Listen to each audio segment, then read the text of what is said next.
ہاں، اور حال یہ ہے کہ وہ حدیث آدھی بتائی مسلم کی 6488، میرے صحابہ کو گالی مت دو، اور پوری حدیث پڑھو. پوری حدیث یوں ہے کہ عبد الرحمن بن عوف رضی اللہ تعالی عنہ کو جذبات میں آ کر خالد بن ولید رضی اللہ تعالیٰ عنہ نے گالیاں دے دیں. رسول اللہ کو شکایت پہنچی، نبی علیہ السلام ناراض ہوئے. آپ نے فرمایا خالد تم میرے صحابہ کو برا مت کہو، مت گالی دو انہیں. بیان کر کے اس کا آدھا حصہ چھوڑ دیتے ہیں. یہ پوری حدیث میں آپ کو بتاتا ہوں، میرے صحابہ کو برا مت کہو. یہ آدھی حدیث بیان کی ہے، اور اتنی بڑی یہ علمی خیانت کی ہے علماء نے کہ اللہ تعالیٰ ان کو ہدایت دے. اور اسی لیے میرے پہ غصہ ہوتے ہیں کہ میں یہ چیزیں پبلکلی ہائی لائٹ کرتا ہوں. میرے پہ نہ غصہ ہوں میرے بھائی. بخاری مسلم، چور سے پہلے چور کی ماں کو مارے. اگر آپ مجھے چور سمجھتے ہیں تو میرے پاس تو اپنا نالج نہیں، میں تو ان کتابوں سے بیان کر رہا ہوں جو اہل سنت کی ہیں. صحیح بخاری مسلم میں متفق علیہ حدیث ہے. نبی پاک صلی اللہ علیہ وآلہ وسلم نے فرمایا میرے صحابہ کو برا مت کہو. تم میں سے کوئی شخص احد پہاڑ کے برابر بھی سونا خیرات کرے تو میرے کسی بھی صحابی کے ایک مد تک اور نصف مد تک نہیں پہنچ سکتا. نہ ایک مد تک پہنچ سکتا ہے اور نہ نصف مد تک پہنچ سکتا ہے. یہ حدیث صحیح بخاری مسلم میں متفق علیہ حدیث ہے. اور صحیح بخاری مسلم میں جو حدیث ہے اس کے راوی ہیں سیدنا ابو ہریرہ اور حضرت سیدنا ابو سعید خدری رضی اللہ تعالی عنہما. مرزا جرمی کا اس حوالے سے یہ دعویٰ ہے کہ علماء اس حدیث کو آدھا بیان کرتے ہیں اور اس میں علمی خیانت کرتے ہیں، حدیث آدھی پیش کرتے ہیں، جبکہ پوری حدیث یہ ہے کہ سیدنا عبد الرحمن بن عوف اور حضرت خالد بن ولید رضی اللہ تعالیٰ عنہما کا آپس میں جھگڑا ہوا، اور خالد بن ولید رضی اللہ تعالیٰ عنہ نے حضرت عبد الرحمن بن عوف کو گالیاں دیں. تو پھر اس موقع پر نبی پاک علیہ السلام نے حضرت خالد کو کہا کہ اے خالد میرے صحابی کو، میرے صحابہ کو برا مت کہو. تم میں سے کوئی شخص احد پہاڑ کے برابر بھی سونا خیرات کرے تو میرے صحابی کے ایک مد تک بھی نہیں پہنچ سکتا اور نصف مد تک بھی نہیں پہنچ سکتا. تو علماء خیانت کرتے ہیں اور پوری حدیث پیش نہیں کرتے. جہاں تک تعلق ہے اس حدیث کی تحقیق کا، تو اس حوالے سے اگر اس حدیث کو اس قصے اور واقعے کے بغیر بیان کرنا یہ علمی خیانت ہے، تو سب سے پہلے تو یہ خیانت آئے گی ذمہ سیدنا ابو ہریرہ رضی اللہ تعالیٰ عنہ کے، کیونکہ سیدنا ابو ہریرہ رضی اللہ تعالیٰ عنہ جب بھی اس حدیث کو بیان کرتے ہیں تو ساتھ سیدنا خالد بن ولید اور حضرت عبد الرحمن بن عوف رضی اللہ تعالیٰ عنہما کا جو لڑائی کا اور ان کے جو جھگڑے کا قصہ ہے وہ بیان نہیں کرتے. تو اس سے تو نعوذ باللہ تعالیٰ حضرت ابو ہریرہ خائن ٹھہریں گے اور علمی خیانت کرنے والے ٹھہریں گے، کیونکہ وہ اس حدیث کو کے ساتھ اس واقعے کو بیان نہیں کرتے. اور پھر امام بخاری رحمۃ اللہ علیہ صحیح بخاری میں اس روایت کو 3673 نمبر لے کے آئے. اس میں بھی امام بخاری رحمۃ اللہ علیہ نے سیدنا خالد اور سیدنا عبد الرحمن بن عوف کا یہ قصہ بیان نہیں کیا. تو اس اعتبار سے امام بخاری بھی خائن ٹھہرے، کیونکہ امام بخاری نے بھی اس واقعے کو بیان نہیں کیا. اور اس سے آگے چلیے، اس حدیث کے جو کہ سیدنا ابو سعید خدری رضی اللہ تعالیٰ عنہ سے مروی ہے، اس کے مرکزی راوی ہیں امام سلیمان بن مہران اعمش. امام اعمش سے ان کے 7 شاگردوں نے اس حدیث کو روایت کیا ہے، جن میں سے ان 7 شاگردوں میں سے حدیث بیان کرتے ہیں شعبہ، امام وقی، ابو معاویہ، سفیان ثوری، عبداللہ بن درہم اور محادر اور جریر. ان 7 شاگردوں میں سے صرف اور صرف جریر اس قصے کو بیان کرتے ہیں، باقی کوئی بھی شاگرد امام اعمش سے اس قصے کو بیان نہیں کرتا. وہ صرف سادہ حدیث یہ بیان کرتے ہیں کہ رسول اللہ صلی اللہ علیہ وآلہ وسلم نے فرمایا کہ میرے صحابہ کو برا مت کہو. اور اگلا حصہ اور پیچھے والا جو واقعہ ہے کہ سیدنا خالد بن ولید اور عبد الرحمن بن عوف رضی اللہ تعالیٰ عنہما کا آپس میں جھگڑا ہوا اور اس موقع پر نبی پاک علیہ السلام نے یہ بیان کیا، یہ امام سلیمان بن مہران اعمش کے 7 شاگردوں میں سے سوائے جریر کے کوئی بھی اس قصے کو بیان نہیں کرتا. اور امام اعمش کے جو شاگرد ہیں ان میں سے ابو معاویہ، شعبہ اور دیگر جتنے شاگرد ہیں وہ بیان نہیں کر رہے. اور ابو معاویہ جب جریر کے مقابلے میں آتے ہیں تو ابو معاویہ جریر کے مقابلے میں زیادہ اثبت و اوثق ہیں. امام ابن حجر اسقلانی نے فتح الباری شرح صحیح بخاری کے مقدمہ میں 397 نمبر صفحے پہ لکھا ہے ہوا من اصح الاسانید. جب ابو معاویہ اعمش سے اور اعمش ابو صالح ذکوان سے یہ روایت بیان کرتے ہیں تو ابو معاویہ امام اعمش سے بیان کرنے میں اثبت و اوثق ہے، ہوا من اصح الاسانید۔ امام بخاری نے بار بار اس سند کو تکرار کے ساتھ صحیح بخاری میں ذکر کیا ہے، اور ابو معاویہ کی یہ سند سب سے زیادہ صحیح ہے جو اعمش سے بیان کر رہے ہیں۔ تو زیادہ اثبت و اوثق جو راوی ہیں وہ اس قصے کو بیان نہیں کرتے، صرف اور صرف اس قصے کو بیان کرتے ہیں تو جریر بیان کرتے ہیں۔ اور اس کے علاوہ سیدہ عائشہ صدیقہ، سیدنا عبداللہ ابن عمر، سیدنا عبداللہ ابن عباس اور حضرت معاذ ابن جبل رضی اللہ تعالیٰ عنہم صحابہ اکرام سے موقوفاً یہ روایت موجود ہے۔ سیدہ عائشہ صدیقہ رضی اللہ تعالیٰ عنہ سے صحیح مسلم میں 7539،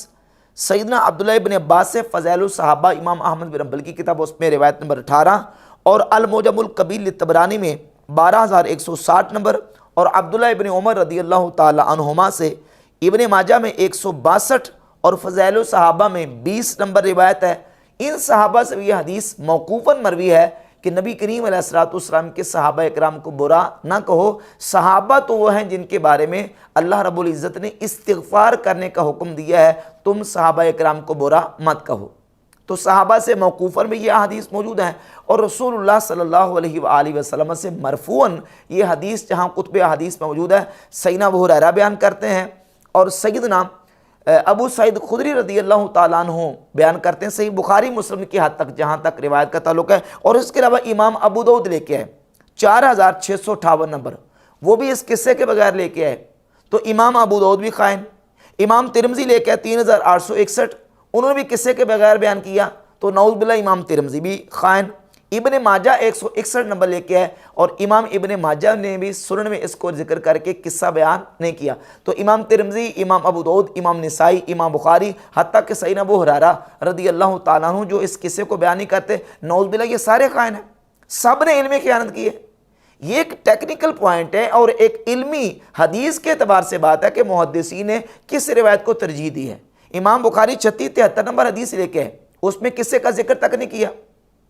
اور امام مسلم رحمۃ اللہ علیہ بھی اس کے کئی طرق لے کے ہیں، باقی جگہ پہ قصے کا ذکر نہیں کیا، صرف ایک مقام پہ قصے کا ذکر کیا ہے جو کہ ابو سعید خدری رضی اللہ تعالیٰ عنہ کی حدیث ہے، امام اعمش بیان کرتے ہیں، اور اعمش سے بھی جریر جو ان کے شاگرد وہ بیان کر رہے ہیں، باقی 6 جو شاگرد ہیں وہ اس قصے کو بیان نہیں کرتے۔ اگر یہ حصہ سیدنا عبد الرحمن بن عوف اور خالد بن ولید کے جھگڑے والا یہ بیان نہ کرنا یہ علمی خیانت ہے، تو پھر مرزا صاحب یہ بھی پھر علمی خیانت ہوگی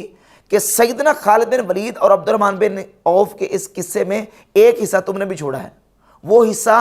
امام احمد بن حنبل فضائل الصحابہ میں لے کے آئے، اور اس کے علاوہ امام ابن حبان اپنی کتاب صحیح ابن حبان میں، اور امام حاکم مستدرک میں، امام حیثمی مجمع الزوائد میں، اور اس کے علاوہ دیگر کتب احادیث میں موجود ہے کہ جس وقت سیدنا عبد الرحمن بن عوف اور حضرت خالد بن ولید رضی اللہ تعالی عنہما کا آپس میں یہ جھگڑا ہوا، تو نبی پاک صلی اللہ علیہ وآلہ وسلم کی بارگاہ اقدس میں حضرت عبد الرحمن بن عوف نے خالد بن ولید کی شکایت کی، فقال یا خالد، تو آپ علیہ السلام نے فرمایا اے خالد لما توذی رجلا من اہل بدر، اے خالد تم اہل بدر میں سے ایک شخص کو اذیت کیوں دیتے ہو، ایذا کیوں دیتے ہو، لو انفقت مثل احد ذهبا لم تدرک عملہ، کہ اے خالد اگر تو احد پہاڑ کے برابر بھی سونا خیرات کرے تو اس کے عمل تک نہیں پہنچ سکتا۔ اگلا جو جملہ ہے وہ مرزا نے پیش نہیں کیا، اور اگلا جملہ سیدنا عبداللہ بن ابی اوفا رضی اللہ تعالیٰ صحابی اس حدیث کے راوی ہیں، اس میں یہ ہے کہ سیدنا خالد نے عرض کی یا رسول اللہ یقعون فیا فارد علیہم، حضور پہل انہوں نے کی ہے، یہ پہلے نکتہ چینی میرے اوپر کرتے ہیں، تنقید میرے اوپر انہوں نے کی ہے، اور میں نے تو تردید کے طور پر ان کے رد عمل میں ان کو یہ جملے کہے۔ اب یہ واقعہ نہ بخاری میں موجود ہے نہ صحیح مسلم میں، جبکہ صحیح ابن حبان میں، فضائل الصحابہ میں، المعجم الکبیر طبرانی میں، مستدرک حاکم میں اور دیگر کتب احادیث میں موجود ہے۔ اور یہ جو فضائل الصحابہ امام احمد بن حنبل رحمۃ اللہ کی جس کی مرزا جیلمی نے تحقیم کی تعریف کی ہے، یہ عرب سکالر ہیں شیخ وسیع اللہ بن محمد عباس، انہوں نے اس حدیث کو صحیح قرار دیا ہے، جس میں اس واقعے کا اگلا حصہ بھی موجود ہے کہ سیدنا خالد رضی اللہ تعالیٰ عنہ عرض کی یا رسول اللہ پہل انہوں نے کیا ہے, انہوں نے پہلے میرے اوپر نکتہ چینی کی ہے, یا پہلے میرے اوپر انہوں نے اعتراض کیا اور تب میں نے جو نا وہ رد عمل کے طور پر ان کو اس کا جواب دیا ہے. تو نبی پاک صلی اللہ علیہ وآلہ وسلم نے ایک تو سیدنا خالد رضی اللہ تعالی عنہ کو یہ فرمایا, اور ساتھ پھر یہ بھی فرمایا لا توزو خالدن, فرمایا خالد کو ایذا نہ دو, فإنہ سیف من سیوف اللہ صبہ اللہ علی الکفار, کیونکہ خالد اللہ کی تلواروں میں سے ایک تلوار ہے, اللہ نے خالد کو کفار کے اوپر مسلط کر دیا. اور اس کے علاوہ سیدنا خالد بن ولید رضی اللہ تعالیٰ عنہ کے دفاع میں نبی پاک صلی اللہ علیہ وآلہ وسلم کی صحیح بخاری میں ایک حدیث ہے 1468 نمبر, جس وقت نبی پاک علیہ الصلوۃ والسلام نے صحابہ کو بھیجا زکوٰۃ کا مال وصول کرنے کے لیے, تو نبی کریم علیہ الصلوۃ والسلام کی بارگاہ میں شکایت کی گئی کہ عباس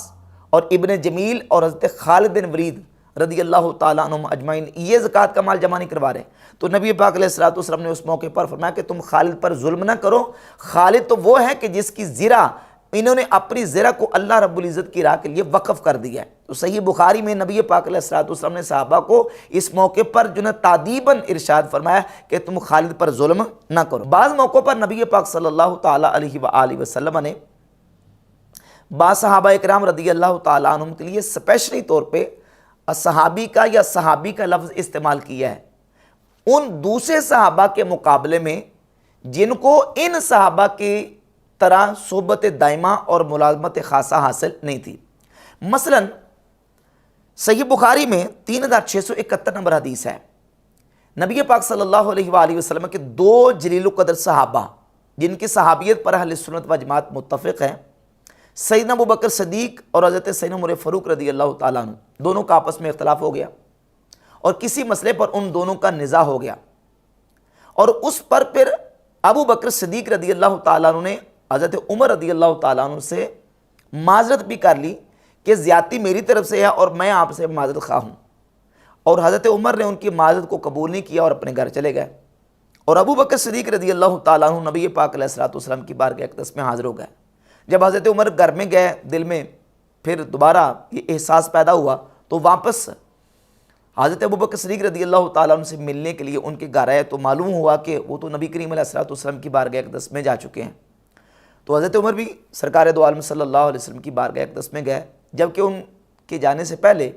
حضرت ابوبکر صدیق رضی اللہ تعالیٰ عنہ نے اپنا واقعہ حضور علیہ الصلوۃ والسلام کی بارگاہ اقدس میں عرض کر دیا تھا کہ حضور زیادتی میری طرف سے ہوئی ہے, لیکن اس کے باوجود میں نے حضرت عمر سے معذرت کر لی ہے, لیکن انہوں نے میری معذرت کو قبول نہیں کیا. تو حضرت عمر نبی کریم علیہ الصلوۃ والسلام کی بارگاہ اقدس میں جب پہنچے تو نبی پاک علیہ الصلوۃ والسلام کے مبارک چہرے پر جلال کے آثار طاری تھے, یعنی حضور نے اس پر ناراضگی کا اظہار کیا کہ حضرت عمر نے ابو بکر صدیق کو اس مسئلے پر معذرت ان کی قبول کیوں نہیں کی. تو نبی پاک علیہ الصلوۃ والسلام نے اس موقع پر فرمایا کہ جس وقت تم لوگ یعنی تمہاری قوم اور جو مکہ کے لوگ تھے مجھے جھٹلا رہے تھے, اس وقت ابو بکر نے میری تصدیق کی. حل انتم تارکو لی صاحبی, تم میرے لیے میرے ساتھی کو میرے صحابی کو چھوڑ نہیں دیتے. اب یہاں حضرت عمر کے مقابلے میں نبی کریم علیہ الصلوۃ والسلام نے ابو بکر صدیق کو اپنا صحابی کہا, اپنا ساتھی کہا, جبکہ حضرت عمر بھی حضور علیہ الصلوۃ والسلام کے صحابی ہیں. اہل سنت کا اس میں اجماع اتفاق ہے,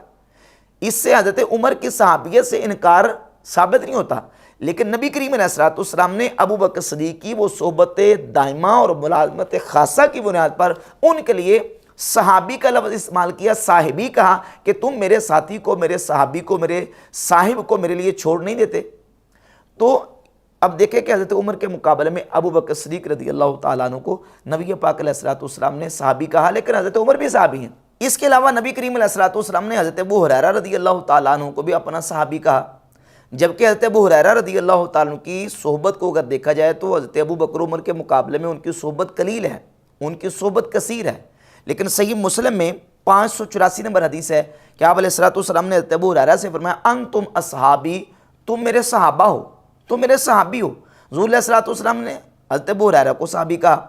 اور صحیح بخاری میں 3766 نمبر حدیث ہے, سیدنا امیر معاویہ رضی اللہ تعالیٰ عنہ ایک موقع پر بیان کرتے ہیں لقد صحبنا النبی صلی اللہ علیہ وسلم فما رأیناہ یصلیھا, ہم نے نبی پاک علیہ الصلوۃ والسلام کی صحبت پائی ہے, ہم حضور کے صحابی ہیں, ہم نے نہیں دیکھا کہ نبی علیہ الصلوۃ والسلام نے نماز عصر کے بعد نفل پڑھے ہوں. تو یہاں امیر معاویہ نے اپنے آپ کو نبی علیہ السلام کا صحابی کہا، حضور علیہ السلام نے ابو ہریرہ کو صحابی کہا۔ ہمارے لیے رسول اللہ صلی اللہ علیہ وآلہ وسلم کے تمام صحابہ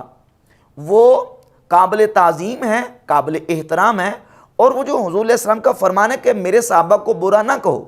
ہمارے لیے وہ فرمان تمام صحابہ کے اعتبار سے ہے۔ ہم نے تمام صحابہ اکرام کی عزت اور احترام کرنا ہے، کسی ایک صحابی کے بارے میں بھی ہم نے کوئی نیگیٹو اور برا لفظ استعمال نہیں کرنا۔ یہ فرمان رسول ہمارے لیے ہے کہ ہم نے نبی کریم علیہ السلام کے کسی صحابی کو برا نہیں کرنا۔ جہاں تک تعلق ہے اس حدیث کے شان ورود کا، یہ خاص موقع پر وارد ہوئی، تو اس کے حوالے سے میں نے اس کی ساری گفتگو کر دی ہے کہ کن کن ائمہ محدثین اور کن کن ہمارے اہل سنت کے ائمہ نے اس حدیث کو بیان کیا ہے اور کس طریقے سے بیان کیا ہے، اس کی پوری تفصیل اور حدیث کی پوری تحقیق میں نے بیان کر دی ہے۔ اور محدثین نے اس حدیث کا اطلاق جو ہے اسی موقع پر کیا ہے کہ کسی بھی صحابی کو برا کہنے کی اجازت نہیں ہے۔